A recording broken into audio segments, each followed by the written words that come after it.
Bonjour, nous sommes ici pour vous présenter la licence Art Design à l'Université de Nîmes. Je me présente, je m'appelle Marc Layal, je suis le responsable du bureau d'aide à l'information et à l'insertion professionnelle. Nous sommes venus en nombre. Il y a ici 2 étudiants de L2, Morgane et Béa. Bonjour. Et 2 étudiants de licence 3, Valentine et Romain. Et nous sommes également avec le co-responsable de la licence Art Design, Alexandre Pavard, également enseignant en design graphique et j'interviens sur tous les projets en L2 et en L3. Nous sommes ici pour essayer de répondre aux questions que vous pouvez vous poser si vous souhaitez intégrer la licence d'Art Design. Donc une des premières étapes, bien évidemment, c'est pour vous de vous documenter, de chercher de votre côté et de regarder sur Internet le détail et les matières proposées par la licence. Et arrive l'étape de Parcoursup. Donc sur Parcoursup, Alexandre, quels sont les attendus pour un lycéen qui souhaiterait intégrer cette licence? N'importe quel lycéen, en fait, peut intégrer la licence, quelles que soient ses options, quel que soit son parcours, qui viennent enfin, qu'il soit littéraire, scientifique, etc. Nous, sur Parcoursup, en fait, on demande, c'est pas obligatoire, mais fortement recommandé, en fait, on demande un portfolio, un book, ou en tout cas, à minima, un certain nombre d'images qui montrent qui montrent l'intérêt que l'étudiant, enfin que le futur étudiant, donc le lycéen, peut déjà avoir pour ses pratiques. J'insiste sur le fait que c'est des pratiques pas que artistiques, mais art appliqué, donc c'est-à-dire ça peut être de la sculpture, ça peut être de la photo, il peut y avoir plein de choses, mais c'est une licence d'art appliqué, pas d'art plastique, donc vraiment une licence avec des pratiques qui sont en rapport avec le design. Après, nous, sur Parcoursup, on met l'accent surtout en enseignement général, on met l'accent sur le français, les notes de bac français, les notes du bac blanc, on met l'accent sur l'histoire-géographie, on met l'accent sur la philosophie en fait, parce qu'on met l'accent sur toutes les pratiques qui sont liées à une réflexion, à une culture générale. C'est ce qu'on prend en compte, puisque même un étudiant qui n'a pas forcément une pratique de dessin, à proprement parler, il peut quand même postuler, puisque nous, ce qui va nous intéresser, en fait, c'est l'ouverture au monde, l'esprit critique, l'intérêt pour la culture générale. D'accord. Donc là, je sais que c'est une source de stress au moment des vœux et tout au long des années lycée. Le choix des options n'est pas fondamental et forcément bloquant. Non, non, absolument pas, puisque de toute façon, je crois même qu'ici, avec nous, on en a certainement qui viennent qui viennent pas forcément d'options artistiques. Et enfin, ils vous en parleront après, en tout cas, ils nous en parleront après. Oui. Mais non, c'est absolument pas bloquant. Par contre, effectivement, ça nécessite quand même un attrait pour ces pratiques-là, en tout cas. D'accord, et ce doit être explicité dans la lettre clairement, la lettre de motivation, c'est-à-dire ce qu'il faut savoir, c'est que dans la mesure où on demande des dossiers avec des portfolios, ici à l'Université Nîmes, on ouvre toutes les candidatures, on lit tout. Donc la lettre de motivation est importante, tout est important, le moindre des champs à remplir est important. Puis c'est ce qui va aussi faire qu'on va pouvoir déterminer nos choix en fonction de tous ces éléments. Donc c'est important effectivement de tout remplir. Ouais. Ce qui est déjà la première preuve de motivation et d'intérêt à nos pratiques. Voilà, oui, c'est important, c'est un rappel. La lettre de motivation que vous allez mettre sur votre dossier Parcoursup est très importante. Faites en sorte qu'elle soit vraiment adaptée à la licence à laquelle vous postulez et qu'elle soit un peu soignée et en faisant attention notamment à l'orthographe. Ça peut aider. Ok. Donc du coup, maintenant, peut-être que ça sera l'occasion pour vous, les étudiants, de nous parler un peu de comment s'est passé votre arrivée dans la licence design, quel a été votre parcours avant, pourquoi vous avez fait la licence design, voilà, ce genre de questions auxquelles vous allez être amené à nous répondre. Et quels enseignements peut-être aussi Bien sûr. Ils ont eu, enfin déjà au cours de la première année, qui est une année décisionnaire en fait. Voilà, tous les 4, ils ont le recul, ils sont ou en L2 ou en L3, donc ils savent ce que c'est avec du recul une première année de licence, ils savent comment réussir la première année de licence. Donc ça peut être des conseils importants à vous donner. Donc maintenant, ça va être à vous de un peu nous parler de votre expérience. On va commencer par Morgane, étudiante en 2e année de licence. Alors Morgane, est-ce que vous pouvez nous dire quel a été votre parcours avant de choisir la licence design? Qu'est-ce que vous avez fait? Ok, bonjour déjà.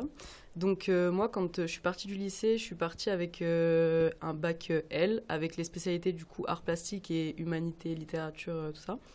Et donc quand je suis partie du lycée, je savais très bien que j'allais partir dans un truc plutôt manuel, avec du coup quelque chose d'assez artistique. Je savais pas trop exactement que j'allais du coup me diriger dans quelque chose comme le design, mais finalement quand j'ai vu l'université, elle avait l'air plutôt cool, du coup j'ai postulé. Donc quand je suis arrivée ici l'an dernier, ce que j'ai bien aimé, c'était qu'il y avait 50% de pratique et après le reste c'était des cours magistraux, donc il y avait aussi la théorie. Et donc voilà, petit disclaimer. Comment j'ai vécu l'année l'an dernier, c'est qu'au début c'était un peu compliqué parce que du coup forcément c'est assez différent du lycée parce que on n'est plus trop accompagné. Là on est vraiment seul entre gros guillemets chez nous à travailler en tout cas. Et quand on est en cours, les profs ils nous aident, mais c'est pas pareil. Là c'est pas comme par exemple les cours théoriques qu'on avait au lycée où là on avait des sortes de contrôles écrits, on apprenait, donc si on avait des questions qu'on ne comprenait pas, ok, mais là c'est des travaux pratiques, donc avoir des questions sur ça c'était plus difficile du coup en étant seul quoi. Mais bon voilà, au final ça s'est bien passé pour du coup la deuxième partie de l'année, où j'ai mieux réussi parce que je me suis mieux organisée en fait. La grande partie du travail, je pense que c'est l'organisation. C'est ça, c'était une adaptation au rythme, en fait. Le temps de trouver le bon rythme pour votre travail personnel. C'est ça, parce que du coup, forcément, au début de l'année, c'est tout nouveau et on se sent un peu submergé, ouais, c'est ça. Submergé par du coup la quantité de travail, mais au final, quand on s'adapte et qu'on s'organise, c'est beaucoup plus facile à gérer au final. Donc voilà. D'accord, merci. Maintenant, passons à Léa. Est-ce que Léa, vous pouvez nous parler un peu de vous, votre parcours? Qu'est-ce qui vous a amené dans la licence design? Alors, bonjour. Moi, j'ai fait un bac S. En sortie de bac, j'ai fait une année de langue, donc LLCER. Ça m'a pas plu parce que beaucoup trop scolaire, beaucoup trop théorique. Mais du coup, ça m'a permis de m'adapter un peu au rythme de la fac. Donc, je suis arrivée en L1 avec quand même cette aisance d'autonomie, on va dire, de moins être accompagnée qu'au lycée, tout ça.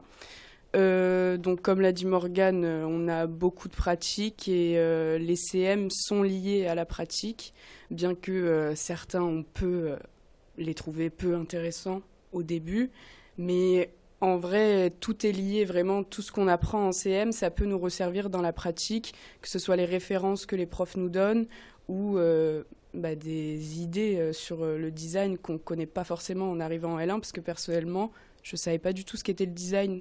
Au final, je savais que j'aimais bien dessiner. Voilà, c'est intéressant de rebondir là-dessus, de voir qu'on peut ne pas avoir un projet très précis, et malgré tout rentrer dans une licence et en cours de route, comprendre un peu comment ça fonctionne, de s'y intéresser, et de s'y investir et de réussir. C'est vraiment comme ça que ça s'est passé. Je suis arrivée un peu en mode, j'aime bien dessiner, l'art ça m'intéresse, mais le design finalement je ne sais pas trop. Et là, je suis en L2, j'ai découvert plein de pratiques différentes et le spectre du design, il est immense et on l'imagine peut-être pas quand on n'est pas dedans. Et ça m'a appris des choses que j'aimais faire alors que j'aurais jamais pensé aimer faire ce genre de choses. Et du coup, votre projet se construit et vous avez une idée un peu plus précise? Oui, petit à petit, je suis pas arrivée avec une ligne droite. Je vais faire cette licence, après la licence, je fais ce master. Je sais même pas du tout ce que je vais faire comme master plus tard. Je sais pas si je vais faire un master, mais c'est pas grave. Vous savez ce que vous faites là, c'est important pour vous et que ça a un sens. Et du moment que, dès la L1, si on s'y plaît pas, il faut changer direct parce que sinon on va souffrir en L2. Si on voit que on n'aime pas trop la pratique et que les méthodes d'enseignement un peu bizarres, faut partir parce que sinon en L2 ça va être de la souffrance parce que faut beaucoup s'investir à la maison. Donc si on n'aime pas ce qu'on fait, ça va être horrible. Mais si on aime bien, tous les sujets sont intéressants. Et du coup, même si on a des pratiques préférées, que ce soit l'archi, le graphisme, la typo, tout ça, toutes les autres sont quand même enrichissantes, même si on est axé que sur une seule pratique. Ça serait un puzzle qu'on reconstitue. Ouais, voilà. Ok. Oui, non, mais c'est vraiment intéressant et votre parcours est très intéressant parce que rater, c'est pas une fatalité. L'orientation, c'est compliqué, mais il faut vraiment s'en rendre compte et pas hésiter à changer de filière si on se rend compte que ça va pas, parce que persister dans une filière où on va dans le mur, c'est pas bon, alors que rebondir, voilà, on garde une dynamique et c'est très bien. Donc voilà, votre parcours, je pense, est éclairant pour les lycéens qui peuvent nous regarder. Merci. Donc maintenant, Valentine, à vous de nous présenter un peu votre parcours et ce que vous avez pu faire avant. Oui, alors moi j'ai eu un parcours un peu, justement je rebondis sur ce qu'a dit Léa avant, moi c'était très, j'ai beaucoup cherché ce que je voulais faire parce que j'ai quand même fait une première art appliqué, donc j'étais déjà dans cette optique d'intégrer le design. J'ai complètement raté, ce qui fait qu'après je me suis réorientée, donc déjà ça pour le lycée, je viens d'un bac L, spécialité anglais. J'ai fait une année de psycho après et ensuite je suis arrivée en art appliqué ici. Donc oui, au niveau de la première année, c'est vrai que c'est compliqué de s'adapter quand on arrive de lycée et qu'on est bien encadré. Mais en vérité, on a quand même des professeurs qui sont là pour nous. Et si... non, mais si... Il ne faut pas hésiter de les solliciter. Oui, carrément. Enfin, ils sont là... C'est plus dans un rapport adulte, il y a quand même moins de... Vous dites ça parce qu'il est là. Non, non, non. Non, mais parce que c'est vrai. Non, c'est complètement vrai. Et c'est ça qui est agréable aussi, c'est d'avoir un rapport humain avec les professeurs, avoir des vrais échanges. Et en plus, il y a vraiment un aspect culturel qui est super intéressant, du moins dans cette filière, parce que... à contrario de certaines universités, je connais des gens qui sont là-bas, bref, il y a quand même une vraie insistance sur le fait d'avoir une culture et de connaître des artistes et d'avoir des choses vraiment intéressantes dans la tête, des images, des projets, c'est assez varié et intéressant. Ensuite, je pense que au fur et à mesure des 3 années, on trouve ce qu'on veut faire. Je pense qu'on peut arriver en art appliqué en n'étant pas trop sûr, même si on sait qu'on est intéressé par l'art et toutes ces pratiques-là. Je pense qu'on peut réellement choisir sa voie au travers des 3 années qui passent super vite. Oui, le projet se construit au fur et à mesure, oui, en fonction des matières que vous découvrez, voilà. En fonction des enseignements que vous suivez. Tout à fait. Je sais qu'il y a une vraie pression de savoir ce qu'on veut faire plus tard. Du coup, tranquille, ça va aller. Non, mais c'est vrai. Je pense que c'est au fur et à mesure des années qu'on sait ce qu'on veut faire. Et puis, on est accompagné, donc c'est assez sympa. Et oui, étant tutrice aussi de L1. Donc tutrice, ça serait un étudiant ou une étudiante qui accompagne les... Tout à fait, c'est ça. On est là pour... Romain est aussi tuteur avec moi et on est là pour... ce sont des élèves qui accompagnent du coup les premières années à se faire la main, à voir un peu... quelles sont les attentes et tout, puisque en 3 ans, on développe quand même une méthodologie de travail qu'on n'a pas forcément au début. Et puis, on est là aussi pour les accompagner dans la charge de travail qu'il y a au début, parce qu'il y a une vraie charge de travail. Il faut vraiment... Oui, le rythme change vraiment avec le lycée, c'est une toute autre organisation. C'est ce qui ressort un peu de ce que vous avez dit toutes les trois. Donc ça, c'est important quand vous arrivez à l'université de vous saisir de toutes les aides qu'il peut y avoir. Donc le tutorat, c'en est une, d'aller voir les enseignants si jamais on... Il faut pas avoir peur de demander de l'aide en fait. Voilà. Ouais. Parce que les trois, vous avez toutes témoigné, au début c'était un peu compliqué, et au fur et à mesure, vous avez pris de l'assurance, vous avez pris des repères. Donc de ne pas se décourager parce qu'on est un peu perdu au début, ça peut être un sentiment normal. Puis il y a aussi le truc il y a beaucoup de premières années qui ont peur de redoubler. On rejoint toujours le truc de c'est pas une fatalité, redoubler, c'est que du bon. Ça sera tellement plus facile d'avoir en plus une année pour se perfectionner encore plus. Il n'y a pas de problème non plus. Oui, c'est ça. Il y a possibilité, quand on redouble, d'avoir plus de temps pour faire des stages, pour faire d'autres choses et de construire son projet. Ouais, au final, c'est pas si mal de passer une année de plus à la fac. Non, c'est vrai. Parce qu'on s'y plaît quand même assez bien. Au bout d'un moment, on s'y attache même. en étant L3. Non mais voilà, je fais pas la propagande, mais c'est vrai que... Donc ça, oui, ça permet de rebondir sur le contexte nîmois, qui est une petite université. Oui. Donc est-ce que ça, vous le ressentez, cette dimension à taille humaine, ce côté un peu cocon, ça serait peut-être un grand mot, mais... Si, ouais, ça, vous le ressentez comme ça? Si, ouais, vraiment. Il y a vraiment ce truc de... Enfin, en licence, à partir de la seconde année, on se connaît quasiment tous, donc on sait... Enfin, dans d'autres filières, je pense pas qu'on ait ce rapport humain où on se connaît comme ça. Enfin, voilà, c'est tout. Oui, je pense aussi. Bon, un peu moins, parce que... D'accord, là, vous sentez vraiment une vraie cohésion de... Ouais, parce qu'on de est obligé filière. de travailler en groupe aussi. C'est ça, il y a beaucoup de travail en groupe ouais. et partagé avec... Énormément, avec les ouais. D'accord. Voilà, c'est... Ok. Ben, merci pour votre témoignage.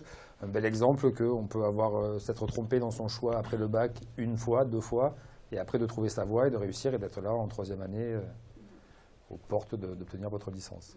Ok. Bon, Romain, elles ont un peu tout dit. Je sais pas s'il va falloir être original et trouver des trucs à dire.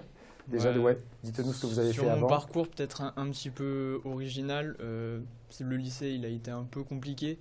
J'étais en première S et je passe en terminale L. J'ai reçu à faire une passerelle pas autorisée de base. D'accord. En parallèle de ma terminale, du coup, j'ai fait une classe préparatoire aux écoles d'art, design et architecture. Du coup, qui m'a permis d'avoir un petit portfolio et tout ça, des choses que j'avais pas envisagées avant.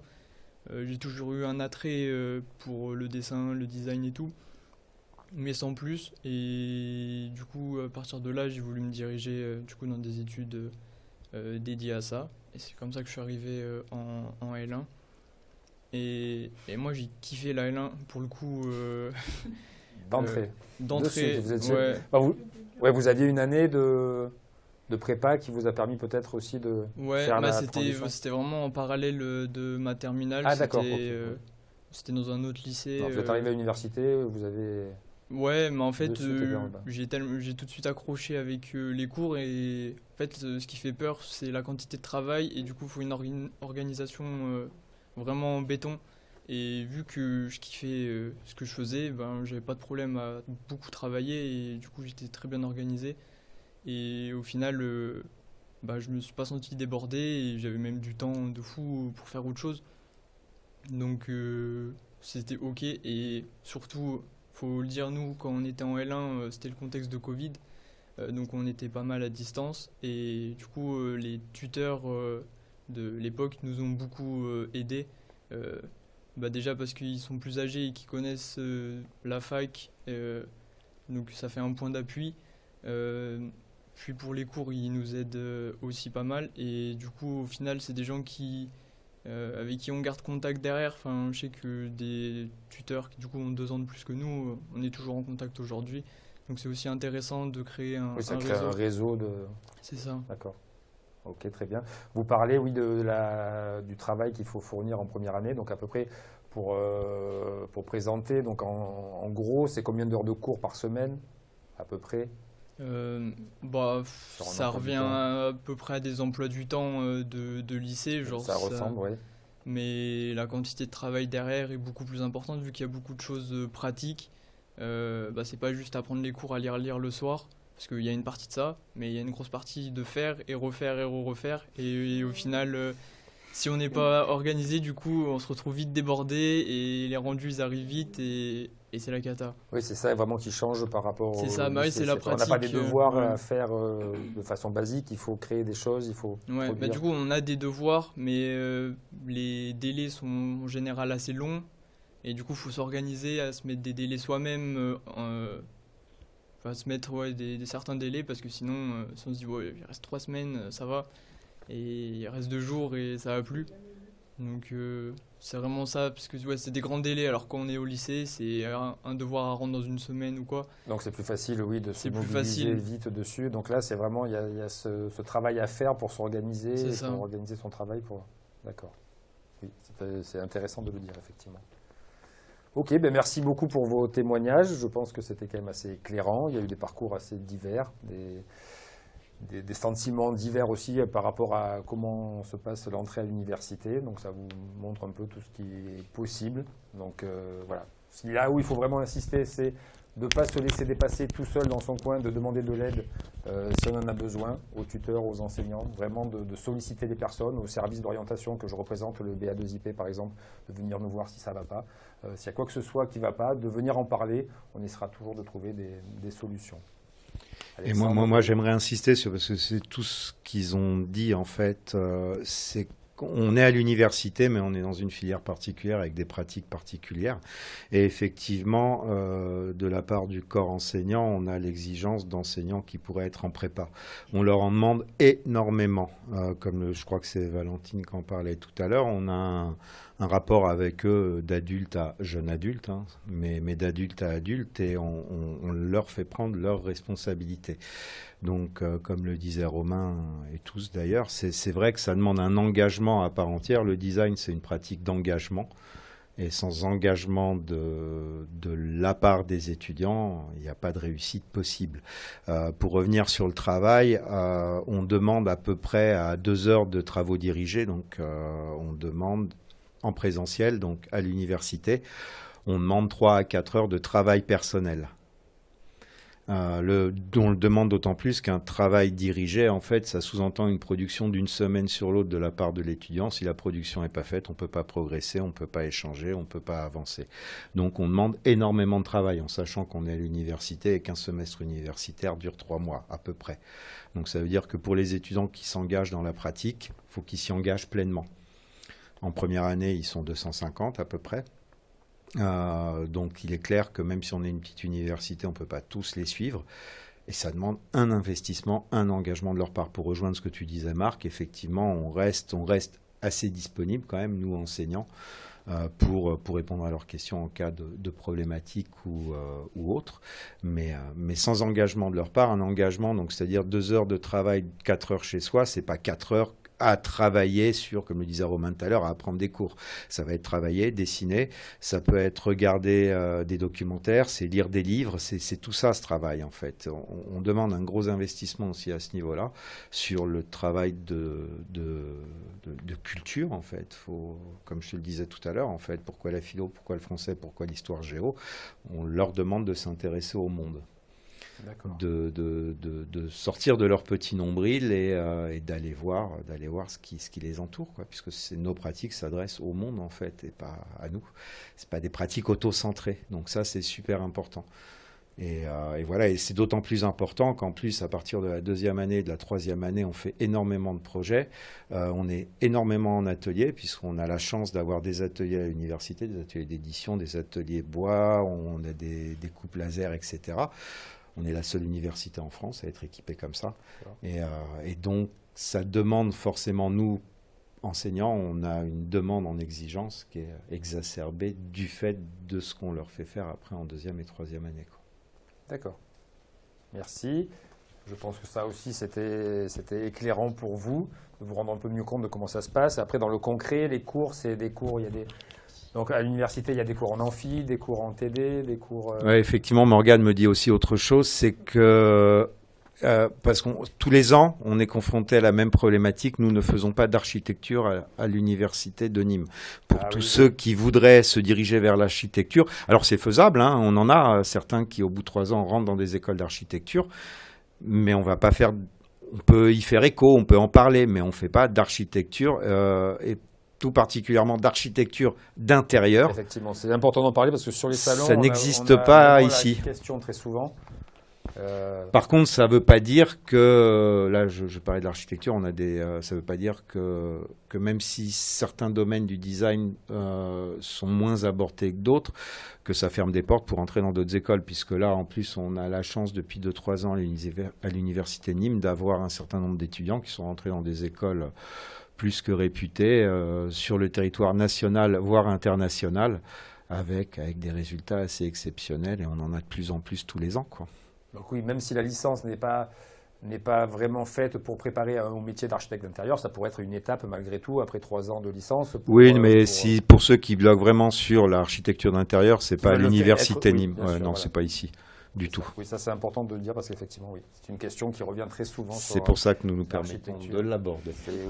C'était très bien. Donc du coup, oui, je reviens sur l'organisation, les cours. des cours magistraux en amphi, en salle, en TD, ça se passe un peu comment vous? Je vais essayer les étudiants en parler en fait, Ouais. mais comme le disait Léa, en fait tous les cours, c'est aussi un truc qui est important de la part des étudiants. C'est pas parce qu'on va à un cours magistral, déjà les cours magistraux, même si l'appel n'est pas fait, faut y être en fait parce qu'on aborde des choses qui peuvent servir pour les TD et tous les, même si pour les étudiants qui débarquent, chaque cours a l'air différent, que ce soit des cours magistraux ou des travaux dirigés, mais ils sont tous en lien les uns avec les autres.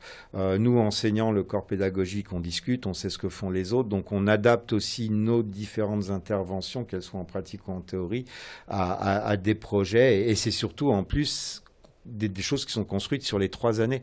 Donc un L1 qui débarque ou un primo arrivant qui débarque en disant ça va me servir à rien, en fait si, ça va lui servir, peut-être pas tout de suite, mais l'année d'après ou l'année d'après. Donc on construit vraiment un parcours sur 3 ans. Et est-ce que là tu aurais quelques exemples de matières en première année en première année, on refait tous les fondamentaux, c'est-à-dire qu'en travaux dirigés, on va faire du dessin, on va faire une pratique de la couleur, on va faire de l'étude de cas, du volume, du maquettage. On remet entre guillemets tout le monde à niveau, puisque là, Romain, lui, avait déjà une expérience. Valentine, elle remplit des carnets dans tous les sens, donc pareil, elle avait déjà une certaine pratique. Mais comme on disait Léa, par exemple, même si elle aimait le dessin, etc., il n'y avait pas une pratique aussi poussée. Et il y en a qui n'ont pas de pratique du tout. D'accord. Morgane, je ne sais pas si elle en avait une. Si, une petite aussi, mais voilà, on a un certain nombre d'étudiants qui n'ont pas. Donc on met en fait tout le monde à niveau, entre guillemets. En tout cas, on aborde tous les fondamentaux.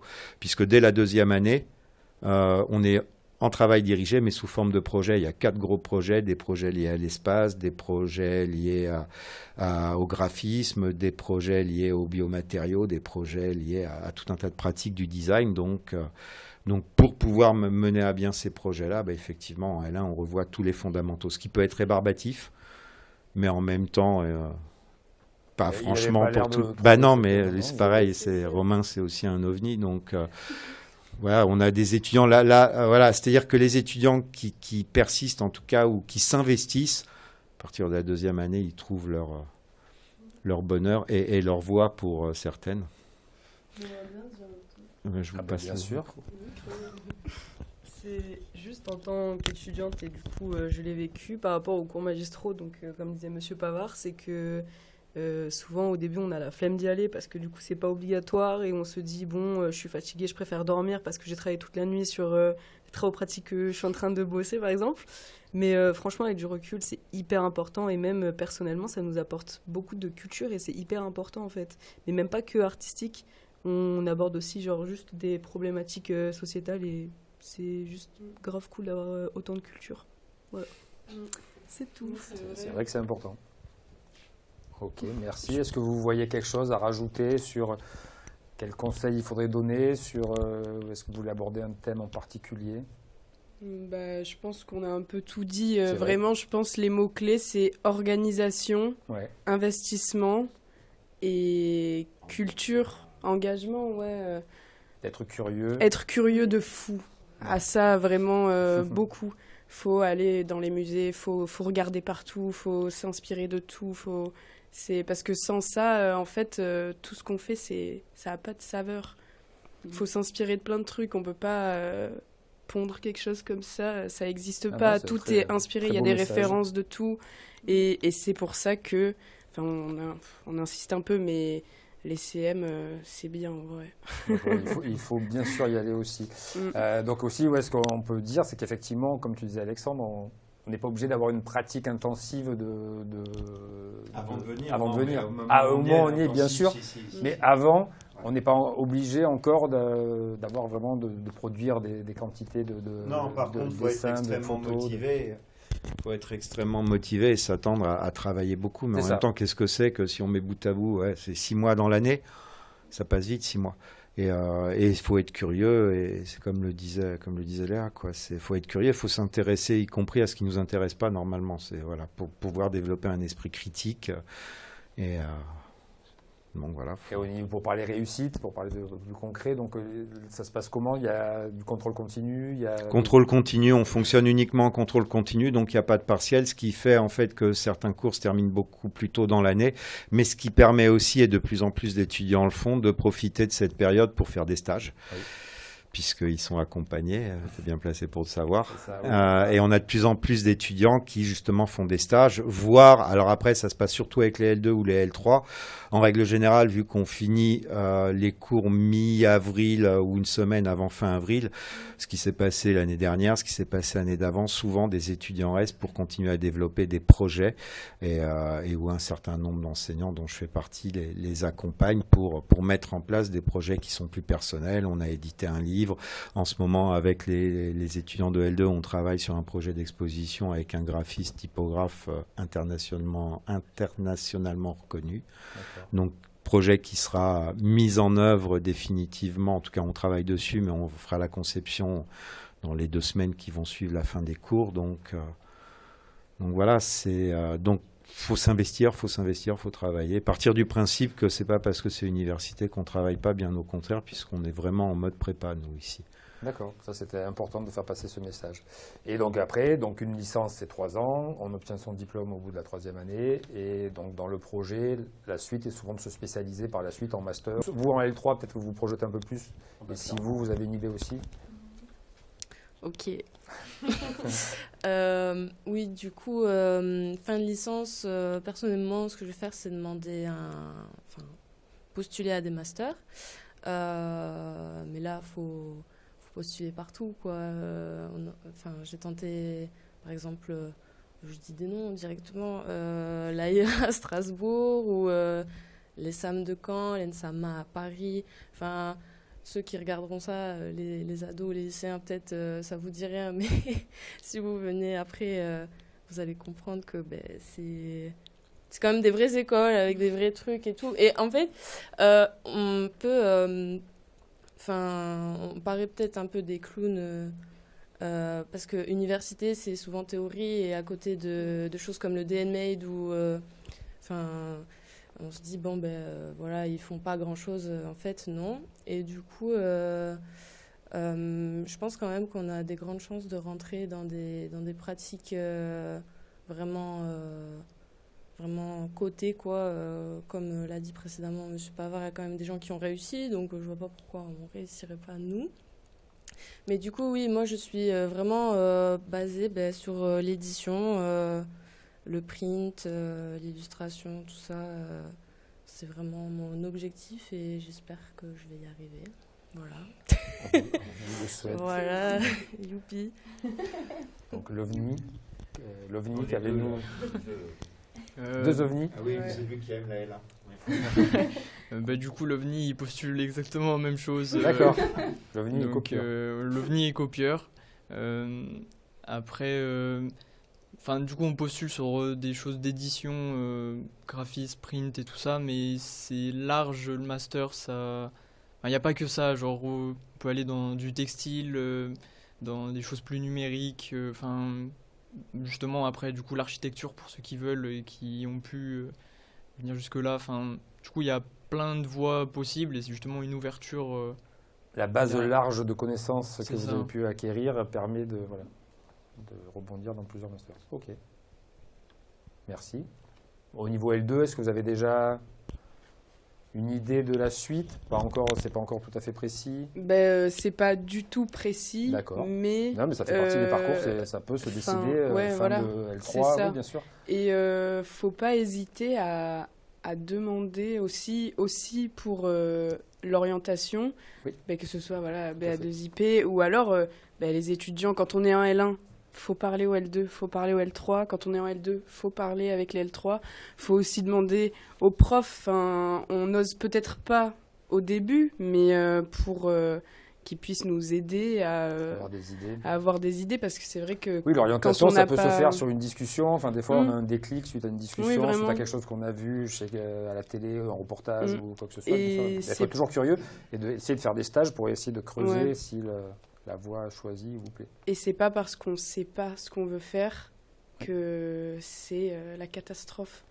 Ça aussi, On c'est un trouvera message qu'il faut toujours un faire truc passer. à faire parce que, comme il a dit, on a des bases tellement générales, on voit tellement de trucs. Il y aura forcément une matière qu'on va bien aimer et on va se dire ah, mais du coup, avec cette matière, qu'est-ce que je peux faire? Eh bien, en général, d'une matière, il y a je sais pas combien de possibilités d'orientation. Donc, c'est hyper ouvert en fait, comme licence. Du coup. quelque chose pour nous faire kiffer, où il y a forcément une pratique qu'on va plus apprécier. Et, je sais que moi, comme Léa, il y a on n'est pas vraiment fixé sur ce qu'on veut faire, mais on sait ce qu'on veut pas faire. Ça nous a aussi permis Ça aussi, ça permet d'avancer, bien sûr. Voilà, Ah oui, c'est mais ça. carrément, c'est ça très nous important, a, ça. ça nous a permis de voir vraiment ce qu'on voulait pas faire et les pratiques qu'on aimerait approfondir par rapport à nos options l'an prochain.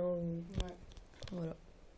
Ok, ben merci. Je pense que là, on a donné une représentation à la fois complète et globale de ce qu'était la licence design. Si vous vous posez des questions et vous voulez approfondir, n'hésitez pas à interpeller le service de l'orientation de l'Université de Nîmes, le BA2IP. Donc l'adresse mail va apparaître là, ou là. Et voilà, n'hésitez vraiment pas à nous solliciter, on pourra répondre à vos questions. S'il faut faire passer les questions à des étudiants, on le fera aussi.